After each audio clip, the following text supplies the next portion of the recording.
Benvinguts lletraferits, com anem? Ja veieu, ara amb el cabell arrissat, no, és temporal. Només em durarà avui, però és que m'encanta canviar de look. Soc així. Doncs avui, ja entrem en matèria, us porto una novel·la que vaig redescobrir.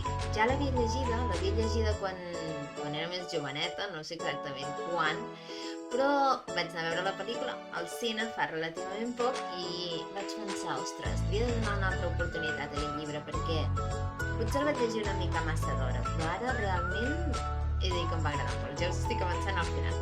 El llibre en si és Duna, vale? En castellà el trobareu com a Dune, de Frank Herbert. I l'home en si, l'escriptor, va morir, perquè va néixer el 1920 i va morir el 1986. Va viure només 65 anys i de Duna jo he de dir que m'he llegit només el primer llibre, que és el que és més conegut, justament del que se n'ha adaptat la pel·lícula. La pel·lícula segur que us sona perquè n'ha fet molta publicitat. Està dirigida per Denis Villeneuve i a més hi surt el protagonista, està molt de moda, que és en Timothée Chalamet. És un actor mig francès, mig anglès, i surt en Jason Momoa, per exemple, que havia sortit a Joc de Trons, i la noia és molt i molt famosa, ara no em surt el nom, la Zendaya, que és la que està amb l'Spiderman. Bueno, la pel·lícula està molt bé i reprodueix de moment només la primera part del llibre, properament han de fer la segona. El cas és que la pel·lícula em va despertar l'interès per tornar-me a mirar tots aquests llibres i vaig començar això amb Duna. La idea era seguir.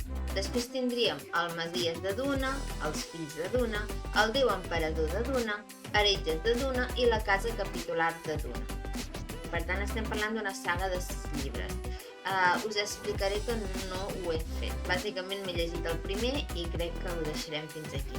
A més, el fill de l'escriptor, el fill de Frank Herbert, Brian Herbert, juntament amb un altre escriptor que és Kevin Anderson, van afegir encara més novel·les a la saga de Dune. Per tant, estem parlant d'una sèrie que ja en principi són 6 novel·les on hi van afegir més, fent servir tot de notes que tenia el seu pare, Frank, en el seu despatx i que havien passat desapercebudes. I per tant van anar ampliant encara més aquest univers de Duna. La novel·la en si, la primera, la que és la més famosa, la més coneguda, en la que es basa la pel·lícula, va ser escrita el 1965 i va ser un èxit rotund. És de les novel·les de ciència-ficció més conegudes. Van guanyar el Premi Hugo el 1966, el 1965 va guanyar el Premi Nèbula, la millor novel·la de ciència-ficció, i el 75 va ser publicada en castellà. Aquesta sí la trobareu en català, per cert. Si us interessa la podeu llegir en català. Està a mig camí, he dit novel·la de ciència-ficció, però està a mig camí entre ciència-ficció i fantasia, d'aquelles en què la frontera s'esborra i és més aviat difusa. I de fet, es considera que és la novel·la de ciència-ficció més venuda de tots els temps. Suposo que si la considerem de fantasia, aquí entra en competència amb el Senyor dels Anells i hauria d'estar així. Fixeu-vos si va ser un gran boom que ja de fet n'hi ha una altra pel·lícula. Ara fan una versió nova, però hi havia una pel·lícula de 1984 que jo ja també havia vist, però no m'havia impactat tant, potser per l'edat, de David Lynch. El cas és, de què va la història? Doncs representa que és un futur llunyà, en un univers diferent del nostre, i és un imperi controlat per cases feudals, com si estiguéssim una mica a l'edat mitjana però amb tecnologia actual. Hi ha diverses cases nobles i totes depenen de la casa imperial, que és la casa Corrino.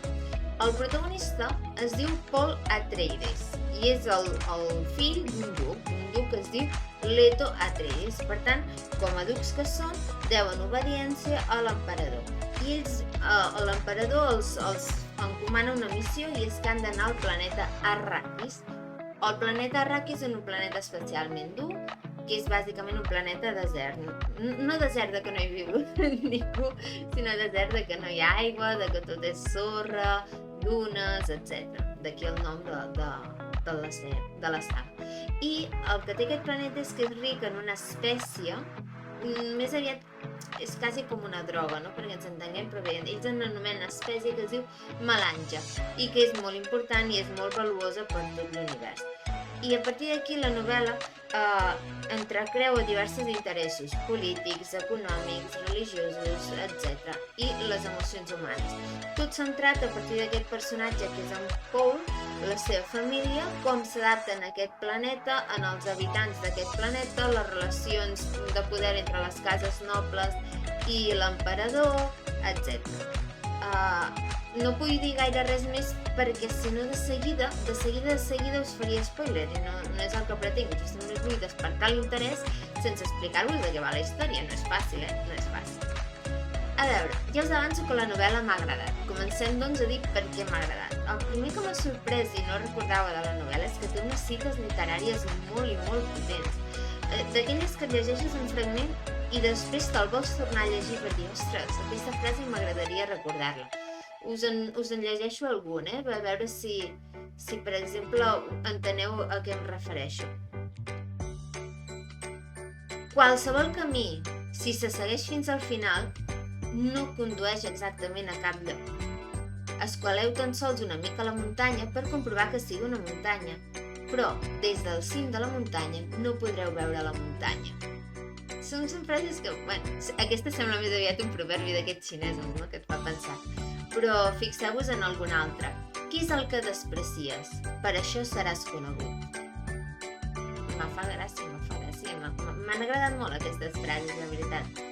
M'han agradat molt aquestes frases. Aviam si us en seleccionaré alguna altra, perquè veieu una mica.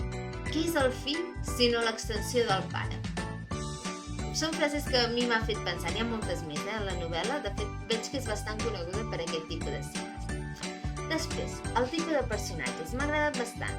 Els personatges no són simples, són personatges profunds, que tenen una doble cara, que tenen controvèrsia, no són plans, no són rodons, estan ben treballats, tenen un passat, tenen una motivació.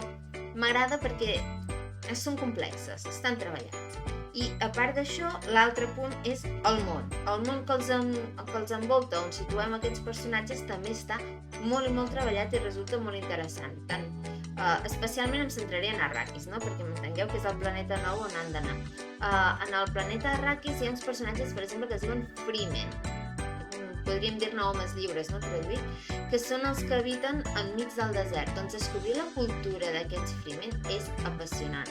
I realment, ara que he llegit molta més fantasia, veig que és on s'ha inspirat personatges com els de La roda del temps de Robert Jordan. És que és clavat. O fins i tot coses de Star Wars està tret d'aquests Freemen. M'ha sorprès moltíssim, perquè no ho recordava. O l'ordre de les Bene Gesserit, que són com en diríem nosaltres, que és difícil d'explicar.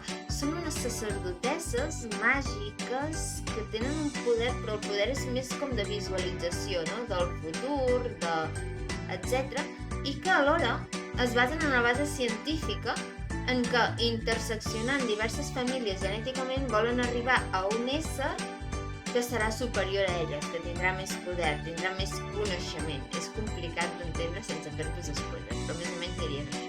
Tots aquests mons, aquests termes així, m'han interessat moltíssim. Tota la cultura Freemen, la cultura Bene Gesserit, m'ha encantat.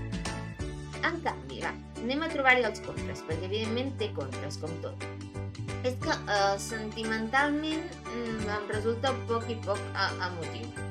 Hi ha escenes en què jo considero que el protagonista hauria de quedar molt més afectat pel que li acaba de passar sentimentalment, emocionalment, etc. Per exemple, amb la mort d'alguns personatges, sense dir-vos res més, ni quins, ni quan, ni com.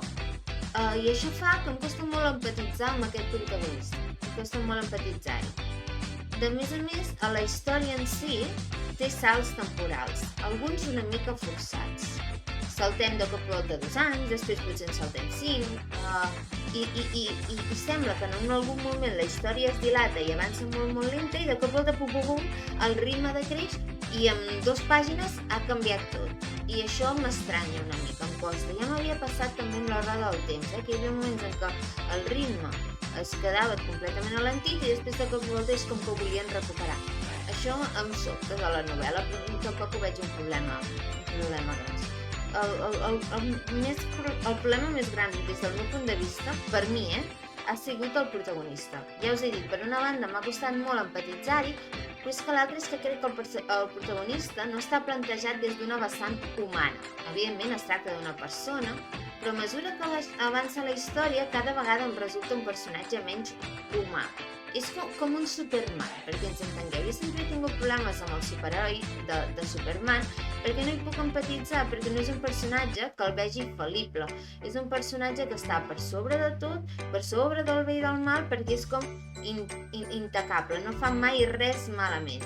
I aquests personatges a mi em costen especialment.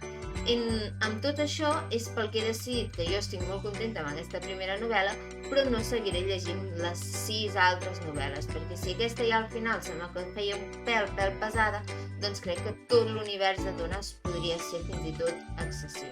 Tot i així recomano que aquesta primera novel·la la llegiu. Va molt bé per entendre on s'han inspirat molts altres autors que han vingut després i la veritat és que és bastant emocionant.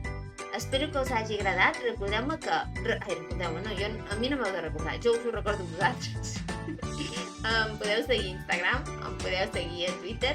Tenim un canal secundari que es diu Educa, on penjo comentaris d'anime, manga, etc. I com sempre us dic, nois,